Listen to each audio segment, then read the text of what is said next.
Shalom, selamat malam Bapak Ibu, rekan-rekan para pejuang pendidikan Kristen di seluruh Indonesia, pendengar setia Majelis Pendidikan Kristen di Indonesia yang berkolaborasi dengan Bara Digital Ministry dalam live streaming yang diselenggarakan setiap hari Kamisnya.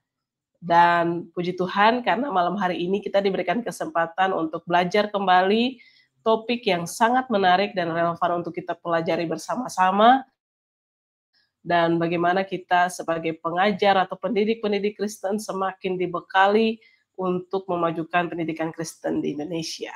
Nah, topik yang akan kita bahas yaitu pendidikan layak, bekal anak, harapan bangsa. Nah, sudah hadir dengan kita narasumber yang sangat luar biasa, handal juga dalam bidang pendidikan Kristen. Beliau adalah Pendeta Marex Joseph, MTH.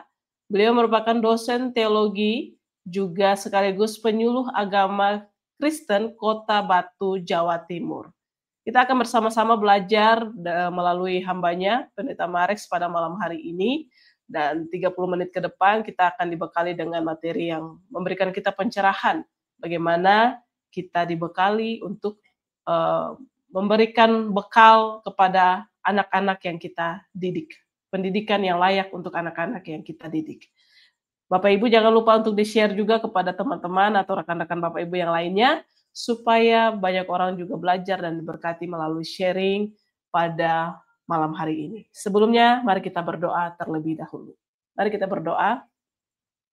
Bapa yang baik, kami mengucap syukur untuk waktu dan kesempatan yang Engkau berikan kepada kami. Kami akan belajar pada malam hari ini.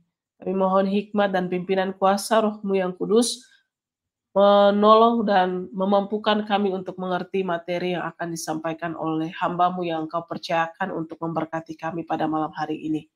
Berkati Pak Marex yang akan menyampaikan materi dengan segala persiapan yang sudah dilakukan, kiranya materi yang sudah disiapkan ini menjadi berkat untuk setiap pendengar yang mengikuti secara langsung maupun secara siaran ulang.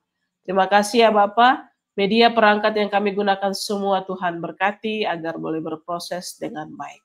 Dalam nama Tuhan Yesus kami berdoa. Amin. Baik, saya langsung serahkan kepada Pak Marex. Baik, shalom, selamat malam para pendengar MPK yang saya kasihi dalam Tuhan Yesus Kristus. Terima kasih Ibu Susan untuk kesempatan yang boleh diberikan kepada saya untuk membagikan materi yang akan sama-sama kita bahas di malam hari ini.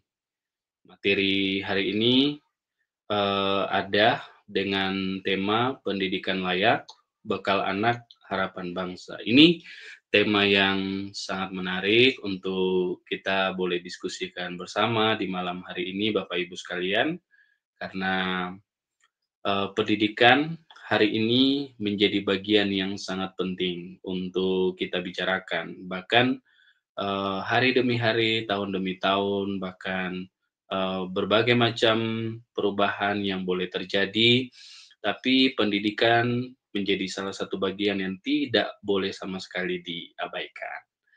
Nah, malam hari ini saya ingin membagikan materi ini dengan mengawalinya untuk Bapak Ibu semua memperhatikan konteks kehidupan kita di saat ini ya.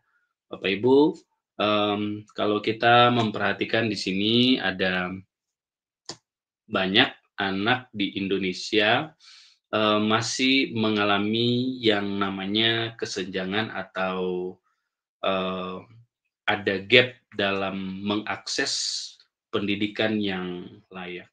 Nah, kenapa demikian? Hal ini terjadi karena ada beberapa faktor gitu ya. Faktor-faktor yang kita bisa perhatikan dalam kehidupan di dunia pendidikan, entah itu di daerah kita masing-masing atau mungkin juga di daerah-daerah yang ada di pinggiran, bahkan juga di daerah-daerah yang sulit dijangkau, kita bisa memperhatikan ada beberapa hal gitu ya, yang pada akhirnya memungkinkan beberapa sekolah atau beberapa tempat pendidikan itu dalam tanda kutip tidak memiliki aksesnya atau Kalau dalam hal ini kita sama-sama bahas, pendidikan yang layak itu masih belum diterima di sana. Nah, khususnya kita perhatikan di, sekolah-sekolah di perkotaan yang relatif, lebih maju ya dibandingkan dengan sekolah-sekolah yang ada di pedesaan atau di daerah tertinggal, terpencil, dan terabaikan begitu ya. Di sana kita bisa mendapati ada banyak persoalan gitu ya, banyak masalah yang kemudian menjadi faktor kenapa anak-anak kita hari ini walaupun dengan berbagai macam kemajuan yang boleh dialami dan dirasakan, tapi pendidikan yang layak itu masih belum diterima 100% oleh semua anak yang ada di Indonesia. Maka dari itu tidak sedikit ada anak-anak yang harus putus sekolah begitu ya. Lalu kemudian kita bisa lihat, alasan-alasannya kenapa mereka bisa, mengalami putus sekolah. Jadi bisa dilihat dari, faktor ekonomi atau kurangnya dukungan dari orang tua maupun keterbatasan sarana dan prasarana. Tapi sebenarnya bukan hal ini saja, ada beberapa faktor yang lain juga yang nanti kita akan bahas bersama dan, ada hal-hal yang baik yang ingin saya sampaikan buat rekan-rekan, di malam hari ini. Tapi kita lihat dulu, lebih konteks yang lebih kecil lagi yang kita perlu perhatikan dari data yang ditampilkan oleh UNICEF yang saya kutip gitu ya. Di sana kita bisa memperhatikan ada kurang lebih 4,1 juta anak Indonesia itu masih berisiko tidak mendapatkan pendidikan yang layak. Ini jadi catatan yang perlu kita garis bawahi karena, eee, apa yang disampaikan oleh UNICEF ini, menjadi hal yang perlu kita tindak lanjuti, khususnya kita sebagai para pendidik, sebagai para pimpinan, entah itu di sekolah atau bahkan juga, kita yang turut ambil bagian dalam yayasan yang mendirikan sekolah tersebut, kita punya tanggung jawab yang besar untuk memperhatikan hal ini sebagai, warning buat kita, supaya pada akhirnya kita bisa memberikan, mmm, hal-hal yang bisa berdampak baik untuk dunia pendidikan kita. Di dalam catatan yang saya, coba ambil selanjutnya itu ada 9% anak usia sekolah itu mereka pada akhirnya tidak memiliki kesempatan untuk bersekolah. Jadi 9% itu bukanlah angka yang, kecil yang kemudian kita merasa ya itu harus diabaikan saja, itu kemudian menjadi, bagian yang perlu kita renungkan, kenapa harus ada 9% anak yang ada di Indonesia ini mereka tidak mendapatkan akses yang terbuka untuk mereka bisa mendapatkan pendidikan. Kalau dalam catatan, data Bank Dunia, dikatakan kualitas pendidikan Indonesia itu berada di bawah rata-rata, OECD. Jadi ini adalah salah satu organisasi yang mencoba menyoroti, terkait dengan perkembangan ekonomi dan sosial yang ada di dunia dan ini, rapor merah buat kita. Walaupun hari-hari ini kita bisa sama-sama memperhatikan begitu ya, pemerintah punya perhatian khusus, tapi, kalau kita perhatikan apa yang disampaikan oleh pemerintah itu juga masih menjadi usaha atau upaya yang, dilakukan untuk mengurangi ini, angka-angka yang kita boleh perhatikan di malam hari ini. Dan kita perlu ada tindak lanjut yang nyata untuk memperhatikan dan menyelesaikan persoalan-persoalan ini. Nah, saya coba melihat lagi, lebih jauh terkait dengan apa yang saya saksikan secara langsung. Saya, memperhatikan pendidikan yang layak itu masih belum diakses oleh semua anak di Indonesia. Kenapa demikian?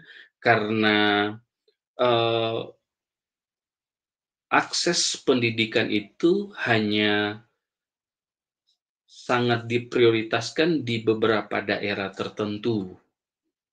Seperti misalkan kita perhatikan di daerah kita di Jawa sini, ini menjadi prioritas atau bisa dikatakan role model.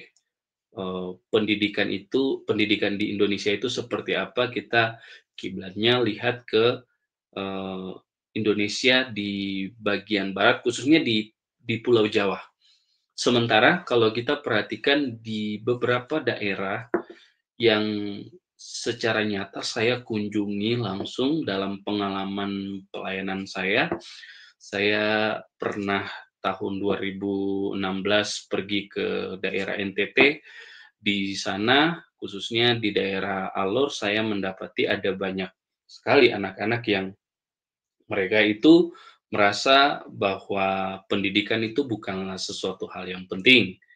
Kenapa demikian? Karena dilihat dari fasilitas yang mereka nikmati, fasilitas yang ada sehingga membuat anak-anak di sana itu tidak terlalu antusias dalam menggapai apa yang menjadi cita-cita mereka melalui pendidikan. Di Alor ada beberapa tempat yang saya kunjungi, khususnya di beberapa sekolah itu mereka dari sisi fasilitas itu sangat kurang, bahkan juga dari sisi tenaga pengajar itu tidak cukup memadai, begitu ya. Dari sisi fasilitas, kita lihat di foto yang saya coba tampilkan ini, itu masih jauh daripada kata layak, begitu ya. Kalau di foto bagian kiri yang Bapak Ibu bisa perhatikan di sana, itu saya ajarkan anak-anak SD dan juga anak-anak SMP, mereka di sana bersukacita ketika ada orang yang datang dan membagikan pendidikan untuk mereka, begitu. Tapi hal ini berbanding terbalik dengan situasi yang ada di sana oleh karena fasilitas dan juga SDM yang sangat kurang sehingga membuat mereka itu pada akhirnya tidak terlalu antusias begitu ya untuk berusaha mendapatkan pendidikan. Nah, lalu kemudian saya juga baru 2024 dalam perjalanan pelayanan saya masih di daerah NTT, tapi khususnya saya pergi ke daerah Sabu, di sana juga saya mendapati ada beberapa sekolah yang dari sisi fasilitas tidak memadai. Kalau foto yang bagian kanan itu adalah pengalaman istri saya yang pernah dia bagikan dalam pengalaman pelayanannya menjadi guru di daerah NTT juga gitu ya, tapi ini tepatnya di Soe. Di sana dia menyaksikan sendiri bahwa betapa anak-anak di sana itu mereka sangat tertinggal dari segi pendidikan. Eee, Kalau dilihat dari pengetahuan, kenapa demikian? Hal ini dilihat dari eee, fasilitas yang mereka dapatkan di sana. Jadi akses pendidikan dari segi gedung, dari segi apa, tempat mereka belajar, bahkan juga dari segi fasilitas pembelajaran, itu tidak menjawab apa yang jadi kebutuhan mereka. Sementara kalau kita mau bandingkan dengan apa yang ada di sini di Jawa, itu kita ya bisa melihat gitu ya, banyak anak-anak yang bisa dengan mudah mengakses pendidikan yang layak itu seperti apa. Walaupun ada beberapa yang kita bisa temui di Jawa ini, ada beberapa daerah di pinggiran-pinggiran itu yang juga masih belum setara dengan mereka yang ada di daerah perkotaan, begitu. Tapi fakta yang saya tunjukkan ini, memperlihatkan kepada kita bahwa memang saat ini anak-anak kita sangat membutuhkan begitu, ada urgensi yang seharusnya, eee, bisa mereka nikmati dalam pendidikan yang layak itu. Sehingga kita sebagai para pemangku kepentingan, entah itu pemimpin di yayasan maupun para pemimpin di sekolah dan juga para guru, pengajar, pendidik itu harus benar-benar serius memikirkan tentang hal ini. Nah, ini salah satu yang saya juga ambil sebagai fenomena yang baru-baru ini saja dialami gitu ya. Ini terjadi di Kota Batu tempat saya tinggal, tempat saya mengajar, tempat di mana saya menghabiskan banyak waktu juga dalam pelayanan. Di sini ada satu kesaksian dari Pak Wakil Wali Kota, Mas Heli, ketika melihat kondisi ada di salah satu sekolah yang kondisinya itu sudah sangat-sangat tidak layak untuk di mana anak-anak di sana itu bisa melakukan aktivitas bersekolah atau mengakses pendidikan. Jadi melihat kondisi yang demikian, pada akhirnya Pak Wali merasa prihatin dan kemudian harus langsung turun tangan untuk menyelesaikan ini. Dan ini menjadi gambaran bahwa ternyata di Jawa juga, di Pulau Jawa ini, di mana kita lihat pendidikan itu sudah sedemikian maju pun, ada beberapa sekolah yang tidak mendapatkan akses pendidikan yang layak yang sebagaimana mestinya mereka bisa dapatkan, begitu. Oleh karena itu, kita perlu pikirkan gitu ya, kita perlu lihat gitu dan renungkan secara pribadi bahwa pendidikan yang layak itu bukan lagi menjadi sebuah pilihan, tapi itu harus menjadi life support system supaya pada akhirnya kita bisa menyediakan tempat yang baik bagi generasi kita ke depan, sehingga masa depan bangsa Indonesia ini bisa cemerlang sebagaimana apa yang menjadi visi, misi, dan impian kita bersama di tahun 2045 atau 2040 kita bisa menjadi Indonesia emas begitu. Nah, kalau kita tidak punya konsep ini, saya yakin ya kita hanya melihat visi itu sebagai sebuah mimpi yang tidak akan pernah terjadi. Maka dari itu kita perlu memahami secara menyeluruh tentang konsep pendidikan yang layak itu seperti apa. Pendidikan yang layak yang dimaksudkan di sini adalah pendidikan yang merata, yang berkualitas, yang relevan dengan zaman serta membangun karakter anak. Itu yang harusnya menjadi hal yang penting untuk kita pahami bersama. Salah satu tokoh Bapak Pendidikan Nasional yang kita kenal sampai hari ini, Bapak Kiai Ki Hajar Dewantara, dia pernah menyatakan bahwa pendidikan adalah tuntunan di dalam hidup tumbuhnya anak-anak. Adapun yang dimaksudkan pendidikan yaitu menuntun segala kekuatan kodrat yang ada pada anak-anak itu agar mereka sebagai manusia dan sebagai anggota masyarakat itu dapat mencapai yang namanya keselamatan, mencapai yang namanya kebahagiaan yang setinggi-tingginya. Artinya apa? Kita harus menyadari bahwa pendidikan itu menjadi penuntun dalam kehidupan anak-anak kita. Maka dari itu, akses pendidikan yang layak itu harus mereka terima. Salah satu filsuf pendidikan pernah juga menyatakan bahwa pendidikan bukan persiapan untuk hidup, melainkan pendidikan itu adalah hidup itu sendiri. Artinya, pendidikan yang layak harus menyentuh kehidupan nyata dari anak-anak kita, dari generasi-generasi kita yang ke depan akan menjadi pemimpin yang akan memajukan bangsa dan negara kita ini. Maka dari itu kita harus punya perhatian khusus kepada mereka. Kita tidak hanya lagi bicara soal teori atau hal-hal yang sifatnya ada dalam pikiran, tapi itu benar-benar nyata hidup dalam kehidupan anak-anak kita, sehingga mereka dapat memahami secara menyeluruh apa yang kedepannya mereka harus lakukan. Yang berikut, kita juga perlu melihat bahwa pendidikan yang layak itu penting oleh karena ada beberapa alasan. Yang pertama, ini adalah bekal untuk generasi kita di masa depan. Jadi pendidikan itu menolong anak mengembangkan talenta mereka, mengembangkan keterampilan mereka, dan juga itu meningkatkan daya saing mereka dengan generasi-generasi yang ada di luar sana dari negara-negara lain, atau anak-anak kita mampu bersaing secara global.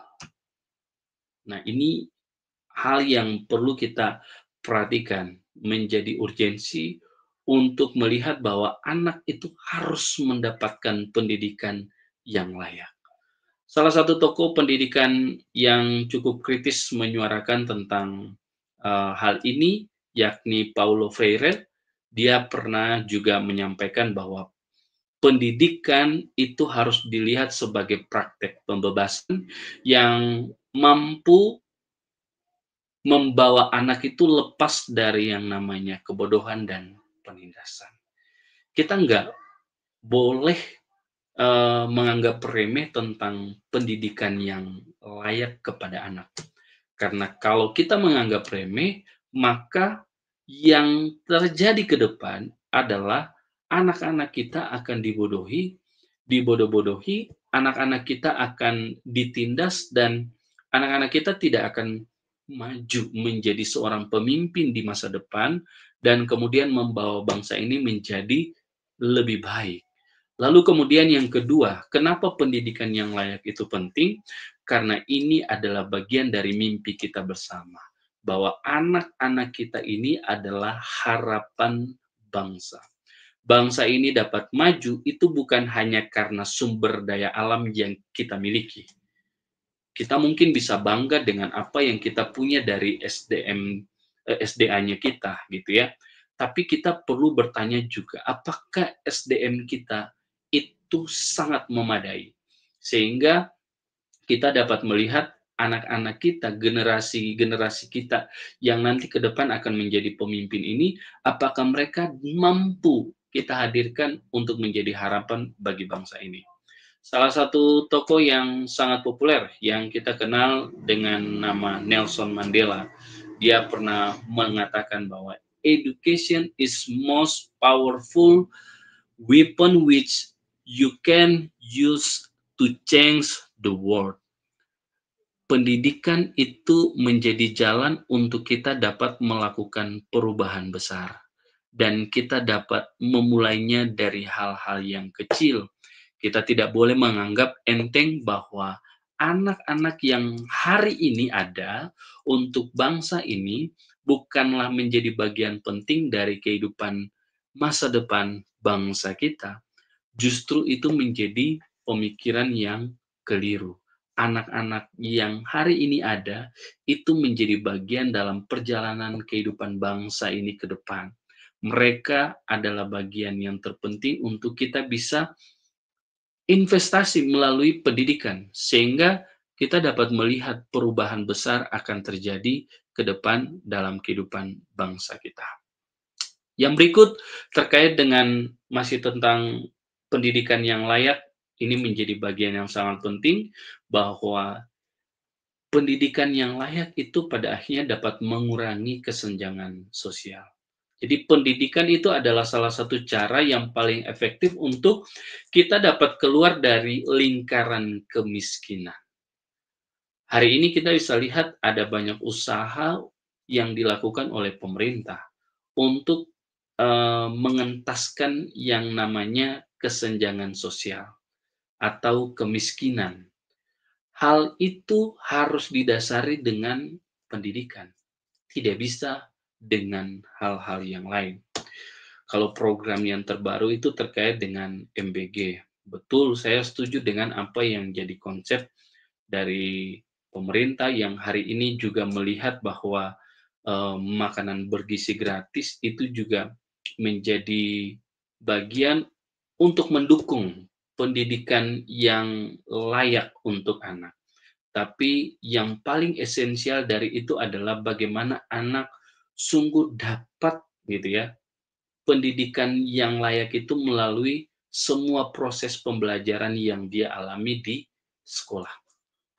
Lalu kemudian yang berikut adalah bagaimana kita juga melihat pendidikan yang layak itu penting oleh karena pendidikan dapat membangun karakter dan moral bangsa kita.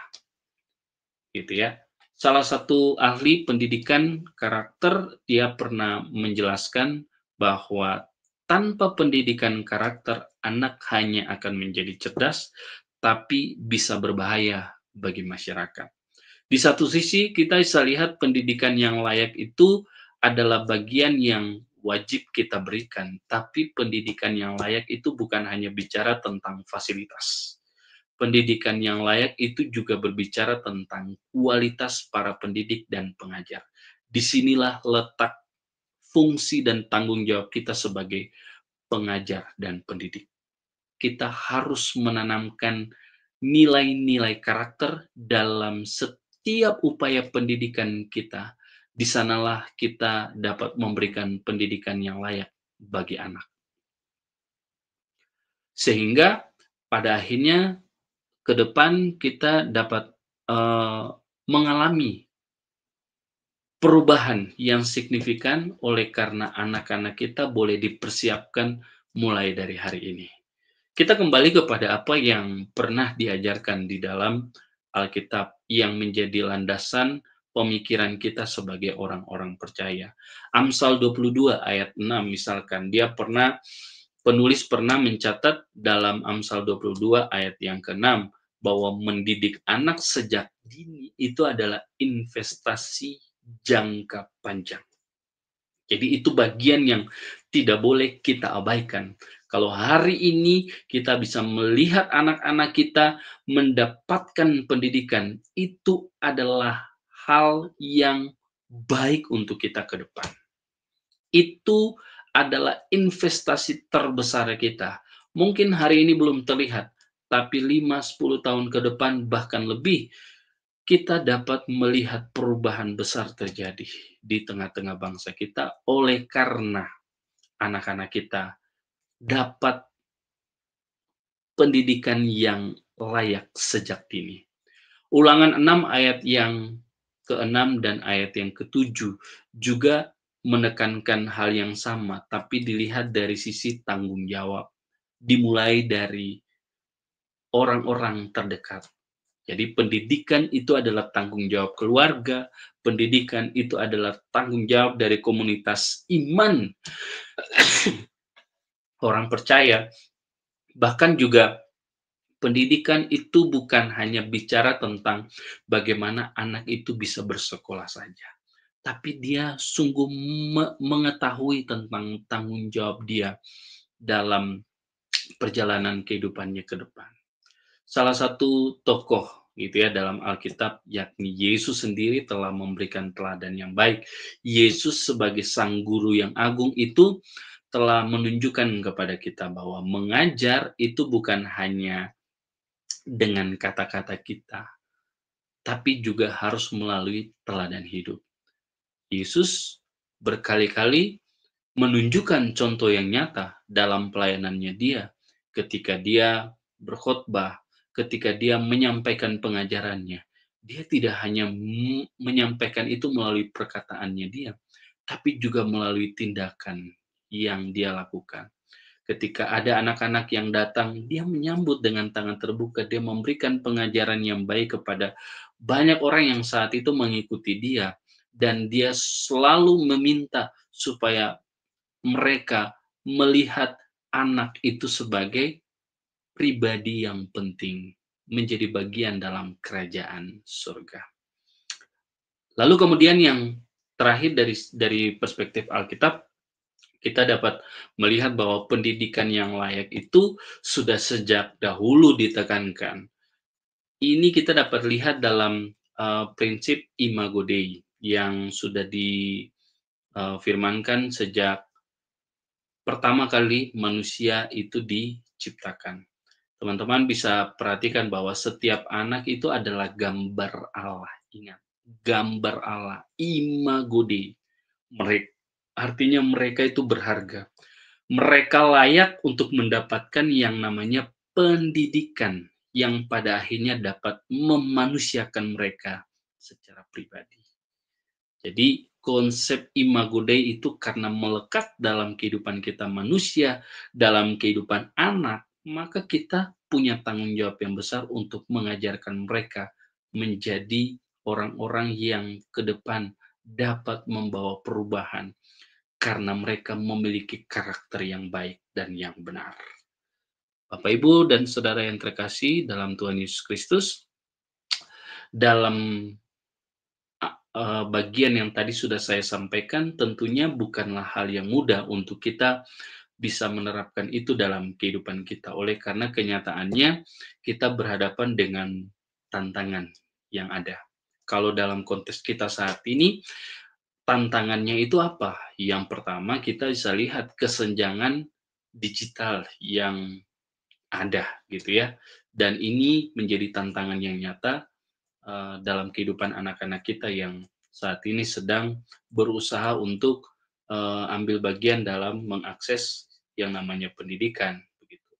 Ada sekolah yang sudah menggunakan teknologi, bahkan sampai kepada teknologi AI yang hari ini sedang berkembang. Tapi kita harus juga lihat bahwa di beberapa daerah, di beberapa sekolah, ada sekolah-sekolah yang masih itu memiliki kekurangan. Bahkan kekurangan itu dapat kita lihat nyata dari kapur yang menjadi media pembelajaran mereka gitu ya, menjadi sarana pembelajaran mereka itu pun masih kurang. Jadi kita bisa lihat kesenjangan yang ada gitu ya dalam konteks saat ini. Ada sekolah yang sudah luar biasa maju, tapi ada juga sekolah yang masih sangat tertinggal. Nah, itu yang menjadi tantangan untuk kita bisa menjawab hal ini gitu ya. Lalu kemudian yang kedua, bicara soal mentalitas. Jadi kita perlu menyadari bahwa di setiap sekolah atau di beberapa tempat di mana ada pendidikan di sana, kita memperhatikan dari segi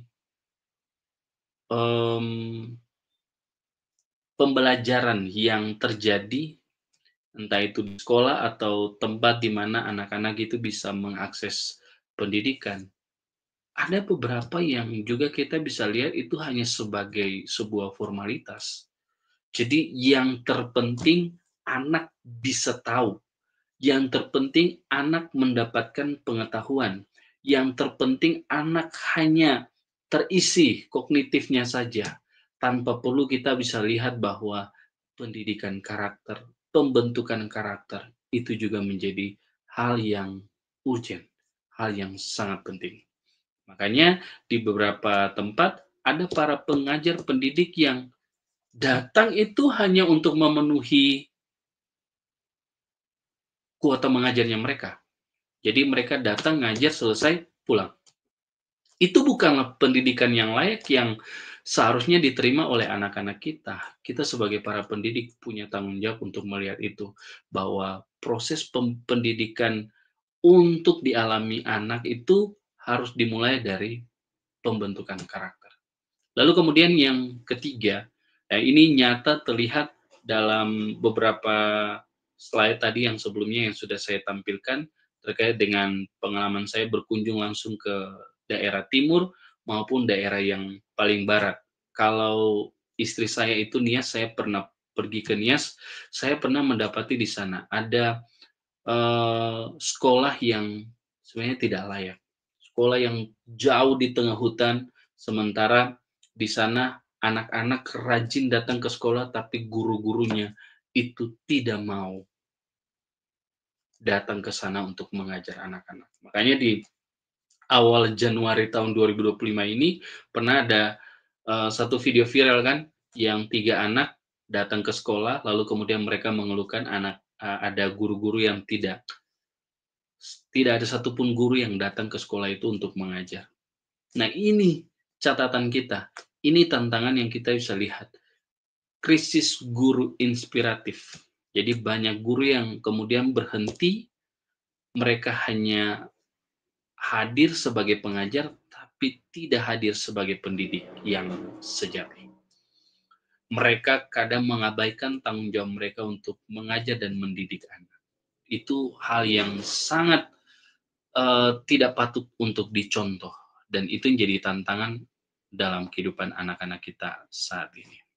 Apa yang kemudian kita dapat lihat untuk kita terapkan melalui materi yang malam hari ini sudah saya sampaikan kepada kita semua, Bapak Ibu. Yang pertama, kita sebagai para pemangku kepentingan di yayasan, bahkan juga kita sebagai para pemimpin, kita harus hadir sebagai leadership with vision. Artinya apa? Kita sebagai pemimpin harus punya arah pendidikan yang tepat. Kita sebagai pemimpin harus punya visi ke depan. Kita punya tanggung jawab untuk melakukan perubahan, dan perubahan itu dimulai dengan memberikan seluas-luasnya akses pendidikan yang layak untuk anak. Dan itu harus diupayakan pertama kali oleh kita sebagai pemimpin. Mungkin Bapak Ibu sebagai pemimpin yang ada di yayasan, Bapak Ibu harus mengarahkan pendidikan itu dapat menjadi berkat. Jadi bukan hanya sekedar lahan bisnis, Bapak Ibu. Itu tanggung jawab kita di tingkat pemimpin yayasan. Lalu kemudian yang kedua, catatan saya terkait dengan manajemen with heart. Jadi ini ada di ranah kita sebagai kepala sekolah atau para pemangku kepentingan yang ada di sekolah, gitu ya. Kita punya tanggung jawab untuk melihat bahwa akses pendidikan yang layak itu harus menjadi nilai yang sangat berharga. Maka dari itu kita harus mengaturnya sedemikian rupa, tapi mengaturnya bukan hanya untuk kepentingan diri kita semata, tapi itu tulus dari hati kita yang benar-benar melihat kepada kebutuhan anak-anak kita supaya mereka bisa mendapatkan pendidikan yang layak. Ingat, Bapak Ibu kepala sekolah yang ada di sekolah-sekolah baik yang di perkotaan, di desa atau di daerah tertinggal, kita punya tanggung jawab melihat bahwa sekolah itu bukan hanya sebagai pabrik nilai. Anak datang ke sekolah lalu kemudian kita berikan nilai kepada dia. Tapi kita harus melihat bahwa ketika anak datang ke sekolah, kita lihat anak itu sebagai ladang untuk kita dapat menumbuhkan kehidupan melalui mereka. Jadi di sanalah kita dapat menumbuhkan harapan melalui kehidupan anak-anak kita ini. Maka dari itu kita punya tanggung jawab untuk memanage dengan baik, dengan hati. Kita sudah tidak lagi melihat kepada kepentingan diri kita. Lalu kemudian catatan yang ketiga, yaitu kepada para guru. Ini penerapan bagi para guru. Kita sebagai guru itu harus melihat bahwa mengajar itu haruslah timbul oleh karena ada sebuah gairah. Jadi, teaching with passion itu harus menjadi bagian dalam diri kita sebagai pendidik atau pengajar. Mungkin ketika kita mengajar, murid-murid lupa semua pelajaran yang pernah kita berikan. Tapi ingat, murid-murid kita tidak akan pernah lupa kepada pengajar-pengajar yang pernah menginspirasi mereka atau yang pernah memberikan kehidupan. Artinya mereka yang mendidik dengan hati, mereka yang datang bukan hanya sekedar memenuhi kewajiban mereka untuk mengajar, tapi juga mereka membagikan kehidupan mereka kepada anak, sehingga anak itu bisa mengalami proses pembentukan atau perubahan hidupnya. Jadi ini menjadi hal yang perlu kita lihat sebagai penerapan. Jadi untuk menutup materi yang saya sampaikan di malam hari ini, saya memperhatikan ada 4 hal gitu ya dari materi yang sudah saya bagikan buat Bapak Ibu sekalian. Yang pertama, solusi konkret yang perlu kita lakukan adalah one child, one hope itu harus menjadi mindset kita sebagai para pemimpin yang ada di sekolah maupun di yayasan. Setiap sekolah harus melihat setiap anak itu sebagai harapan di masa depan. Oleh karena itu, kita punya tanggung jawab untuk mengembangkan mereka. Apa yang harus kita lakukan ketika kita lihat kenyataan bahwa anak-anak kita tidak mendapatkan pendidikan yang layak oleh karena fasilitas, sarana prasarana, bahkan semua alat-alat pembelajaran dan juga kualitas SDM yang mengajar anak-anak kita. Kita harus melihat anak ini sebagai investasi kita. Jadi one child, one hope itu harus ada dalam pikiran para pemimpin yayasan maupun para pemimpin sekolah. Lalu kemudian yang kedua dalam bagian penutup, bahwa digital equity project itu harus juga kita lihat sebagai solusi yang dapat kita munculkan untuk menolong anak-anak bisa mendapatkan pendidikan yang layak. Jadi kita membagikan atau membuka akses pendidikan yang layak itu bukan hanya sekedar kita memberikan gadget atau sesuatu yang sifatnya teknologi buat mereka, tapi menyadarkan anak-anak untuk sadar akan literasi dari digital yang sehat itu juga seperti apa. Jangan tiba-tiba kita mau menuntut kesetaraan, kita kasih teknologi buat anak-anak tanpa kita membekali mereka. Itu juga salah. Yang ketiga adalah kita bisa lihat mentoring system itu harus menjadi langkah konkret untuk menjawab anak-anak bisa mendapatkan akses kepada pendidikan yang layak.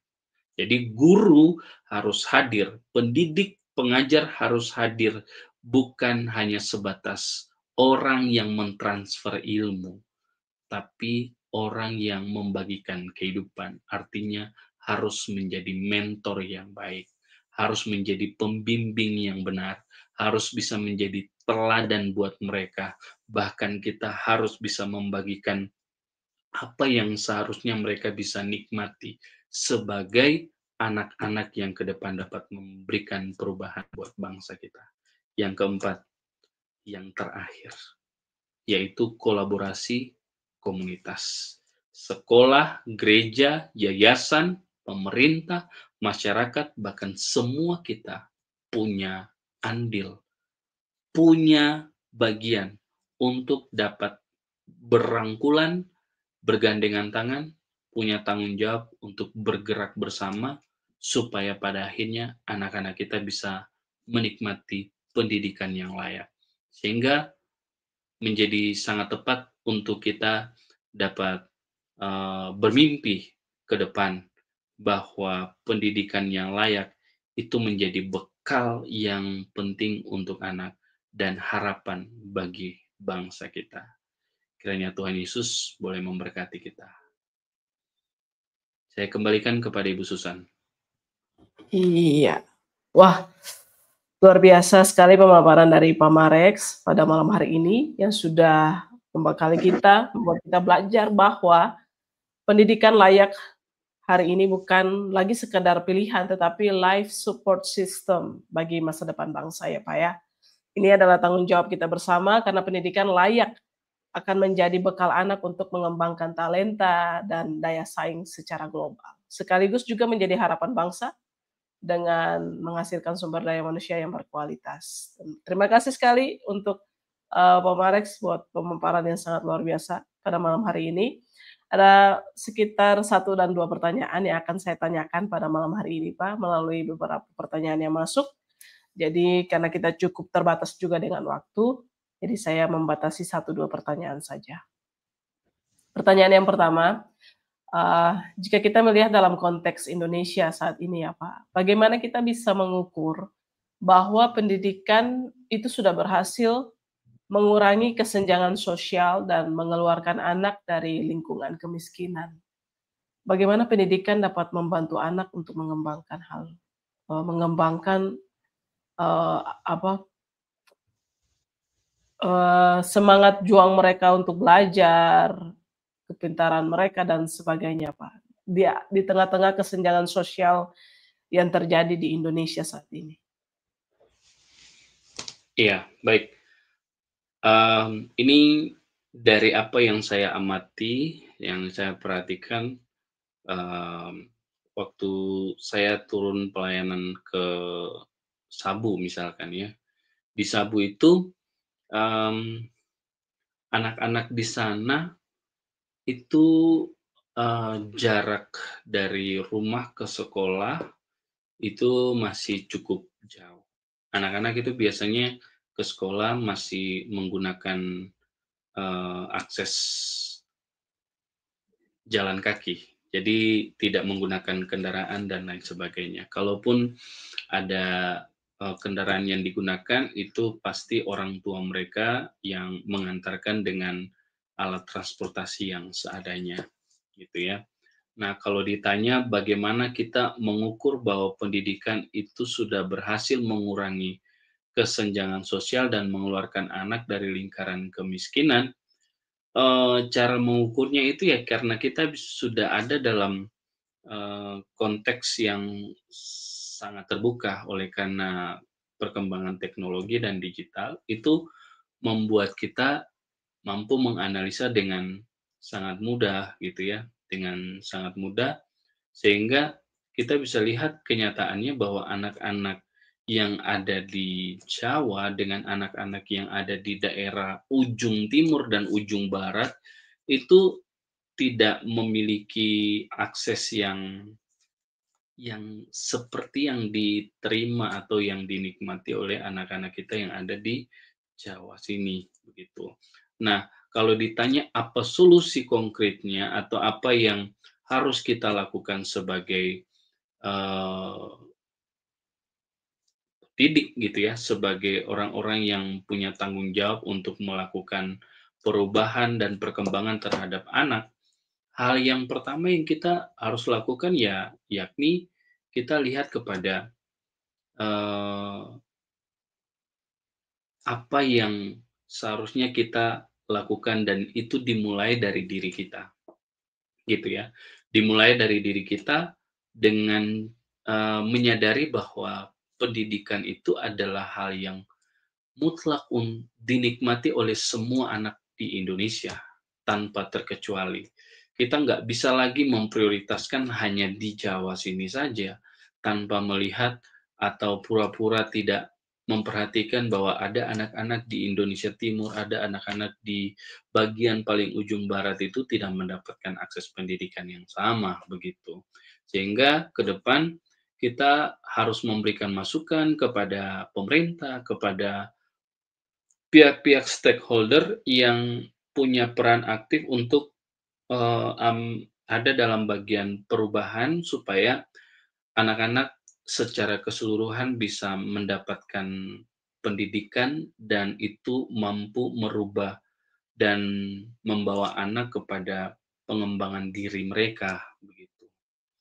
Yaitu yang saya bisa jawab. Jadi dengan kenyataan yang saya pernah lihat di Sabu itu menjadi hal yang miris sebenarnya. Cuman, ya saya tersanjung dengan apa yang pernah dilakukan oleh salah satu lembaga swasta gitu ya, yang mereka di sana itu, eee, punya gerakan begitu. Jadi ada lembaga yang bukan dari lembaga pemerintah, tapi mereka melihat anak itu sebagai hal yang penting sehingga mereka mencoba untuk menjangkau anak-anak itu dengan memberikan akses pendidikan dengan caranya mereka.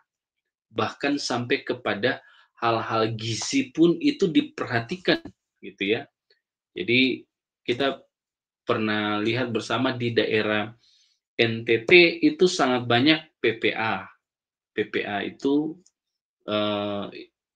menjadi bagian yang sangat penting dalam pertumbuhan anak-anak di sana. Makanya di sana perubahan itu bisa terjadi oleh karena ada beberapa orang yang punya kerinduan untuk bisa menjawab kebutuhan anak, sehingga mereka masuk ke sana, mereka melakukan tindakan perubahan dari hal-hal kecil, sehingga pada akhirnya mereka bisa berdampak kepada anak-anak yang ada di sana, begitu. Iya, baik, terima kasih Pak Marex untuk, jawaban atas pertanyaan yang sudah disampaikan. Kita akan lanjut ke pertanyaan terakhir, pertanyaan kedua, ini juga menjadi pertanyaan terakhir, karena kita cukup terbatas dengan waktu. Pak Marex, ini ada pertanyaan, bagaimana cara seperti penjelasan Pak Marex tadi di, poin tantangan gitu ya, tentang krisis guru yang inspiratif. Nah, bagaimana cara mengembalikan peran guru agar tidak hanya menjadi pengajar, tetapi menjadi pendidik sejati yang inspiratif, pendidik sejati yang inspiratif. Mengingat seperti yang tadi Bapak sampaikan, tantangannya ya ada krisis guru seperti itu. Bagaimana cara kita mengembalikan lagi peran guru, Pak? Iya, iya, kita perlu sadari bahwa ada banyak kurikulum yang menjadi produk dari bangsa ini, yang kemudian punya kerinduan untuk melakukan sebuah perubahan dalam pendidikan. Tapi kenyataan yang terjadi dan yang dialami di lapangan, justru perubahan kurikulum demi kurikulum itu bukan menjadi langkah solutif ya, langkah solutif yang pada akhirnya membuat para guru, para pendidik itu merasa lebih leluasa untuk mereka melakukan perannya dengan baik begitu. Sehingga bukan bukanlah menjawab apa yang jadi kebutuhan para guru atau para pengajar ini untuk menjadi pendidik yang benar. Sehingga pada akhirnya apa? Yang ada hanya beban atau tuntutan yang sifatnya administratif. Saya kasih contoh, dengan apa yang hari ini jadi tuntutan yang harus dipenuhi oleh sekolah, sekolah itu harus berusaha menjaga kualitas dengan cara akreditasi dan lain sebagainya. Di dalamnya kita bisa memperhatikan guru itu punya beban yang sangat besar. Memenuhi semua administrasi yang ada, tapi mengabaikan tugas dan perannya yang utama, yakni mengajar dan mendidik. Sehingga dari situlah kita dapat memperhatikan persoalannya. Jadi hari ini banyak guru yang kehilangan perannya sebagai pendidik oleh karena dibebankan dengan hal-hal yang bukan menjadi tanggung jawab utamanya sebagai seorang guru, sebagai seorang pendidik yang benar atau pendidik yang sejati itu. Selain daripada itu kita juga perlu menyadari bahwa hari ini memang ada banyak guru yang tidak bisa menjadi pendidik yang inspiratif oleh karena ya tadi perubahan zaman gitu ya. Ada banyak guru yang hanya mau melihat kepada oh yang penting saya punya followers gitu ya.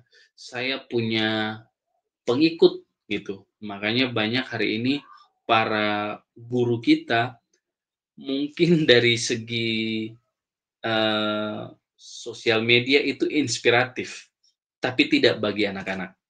Justru itu menjadi gambaran yang berbanding terbalik, bahwa yang tadinya guru inspiratif itu menjadi sebuah peran yang sangat diimpikan atau dinantikan oleh anak, itu tidak justru dirasakan oleh anak oleh karena guru hanya mau eksis di dunia digital dan kemudian mengabaikan peran yang sesungguhnya yang harus dia tunjukkan dalam dunia nyata bersama dengan anak-anak yang harusnya dia didik.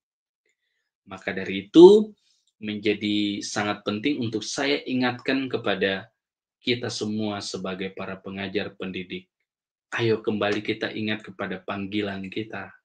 Kita ingat lagi kepada apa yang seharusnya kita lakukan sebagai seorang guru. Kita punya tanggung jawab yang besar di hadapan Tuhan untuk membawa anak kepada arah langkah yang lebih baik. Kita bisa menginvestasikan tentang sebuah perubahan yang besar di dalam diri seorang anak. Maka dari itu, firman Tuhan katakan, barang siapa di antara kita yang menyesatkan, batu kilangan itu akan ditaruh di leher, lalu kemudian kita dibuang ke dalam laut. Jangan sampai kita ada dalam golongan yang seperti itu. Itu menjadi pengingat buat kita, supaya kita tidak boleh menjadi guru, pengajar, pendidik yang menyesatkan, yang tidak menginspirasi, yang pada akhirnya membawa anak kepada kegagalan. Nggak boleh. Kita harus ingat kepada panggilan kita, bahwa anak kita kepada hal yang benar, sehingga mereka bisa ke depan menjadi para pemimpin yang dapat membuat perubahan yang besar buat kita. Maka dari itu, kita sebagai guru harus mengevaluasi diri dalam peran kita sebagai guru. Baik, terima kasih Pak Marex untuk sharing pada malam hari ini. Luar biasa kita sudah dibekali dengan pemaparan yang Pak Marex sudah sampaikan dan juga jawaban-jawaban atas pertanyaan yang sudah disampaikan. Pada sesi akhir di malam hari ini, saya persilakan kembali lagi kepada Pak Marex untuk closing statement. Dan setelah closing statement, setelah closing statement bisa langsung ditutup dalam doa. Saya persilakan, Baik. Pak. Terima kasih untuk waktu yang sudah diberikan buat saya untuk berbagi dengan Bapak Ibu semua, para pendengar setia MPK di malam hari ini. Untuk mengakhiri materi yang saya sampaikan di malam hari ini, saya ingin mengakhirinya dengan beberapa pernyataan penting. Kita perlu menggarisbawahi bahwa masa depan bangsa kita ini ada di tangan anak-anak kita. Maka dari itu, dengan kita memberikan mereka pendidikan yang layak, itu berarti kita sedang menanam benih harapan bagi bangsa kita. Bahkan bukan hanya bagi bangsa kita, tapi juga bagi kerajaan Allah yang ada di bumi. Seperti yang pernah disampaikan oleh Yesus, gitu ya, dalam Yohanes pasal yang ke-10 ayat yang ke-10. Aku datang supaya mereka mempunyai hidup dan mempunyainya dalam segala kelimpahan. Artinya, ketika Tuhan datang, Tuhan hadir, Tuhan ingin supaya anak-anak itu dapat memiliki hidup dan kehidupan yang mereka boleh alami itu adalah kehidupan yang penuh dengan kelimpahan. Itu juga yang seharusnya menjadi harapan kita untuk anak-anak kita ke depan. Pendidikan yang layak itu adalah salah satu jalan untuk mewujudkan hidup yang berkelimpahan itu. Maka dari itu, mari kita sebagai para pemimpin, sebagai para guru, pengajar, pendidik, melihat anak-anak ini sebagai benih harapan yang pada akhirnya bisa berbuah dan kita bisa memetik apa yang hari ini kita tanamkan dalam kehidupan anak-anak kita.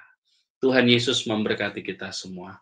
Mari kita bersatu di dalam doa. Bapa yang baik, kami sungguh bersyukur karena malam hari ini Tuhan boleh melawat kami. Melalui materi yang hari ini boleh kami bahas bersama. Kiranya itu sungguh boleh menerangi hati pikiran kami. Membawa kami kepada sebuah refleksi bahwa anak adalah harapan bagi bangsa ini. Maka dari itu, kami sebagai para pemimpin, sebagai para pendidik, para guru, pengajar, punya tanggung jawab untuk memberikan akses yang seluas-luasnya bagi anak-anak kami untuk memperoleh pendidikan yang layak. Berkatilah setiap anak-anak-Mu supaya mereka boleh bertumbuh dalam kasih dan anugerah Tuhan. Bahkan berkati kami juga yang turut ambil bagian dalam mempersiapkan anak-anak kami ke depan untuk menjadi pewaris kerajaan Allah. Tuhan berkati kami, kiranya materi yang boleh kami diskusikan bersama di malam hari ini sungguh boleh menjadi berkat buat kami, dan kami juga dapat melakukannya dalam kehidupan kami hari lepas hari. Terpujilah Engkau Tuhan, berkati kami di dalam nama Yesus. Amin. Iya, sekali lagi terima kasih Pak Marex untuk sharing materi pada malam hari ini, luar biasa. Dan Bapak Ibu yang sudah menyaksikan dari awal sampai akhir, jangan lupa untuk di-share kepada rekan-rekan Bapak Ibu yang lainnya juga, supaya banyak orang juga diberkati melalui sharing materi yang sudah disampaikan melalui Pendeta Marex pada malam hari ini. Pendeta Marex, kami sekali lagi ucapkan terima kasih, dan Tuhan memberkati Bapak dalam setiap tugas tanggung jawab, pekerjaan pelayanan, juga keluarga. Tuhan berkati, supaya juga terus menjadi berkat bagi orang-orang di sekeliling. Terima kasih. Kita jumpa lagi minggu depan dengan topik dan narasumber yang berbeda. Selamat malam, Tuhan Yesus memberkati kita semua. Tuhan Yesus memberkati.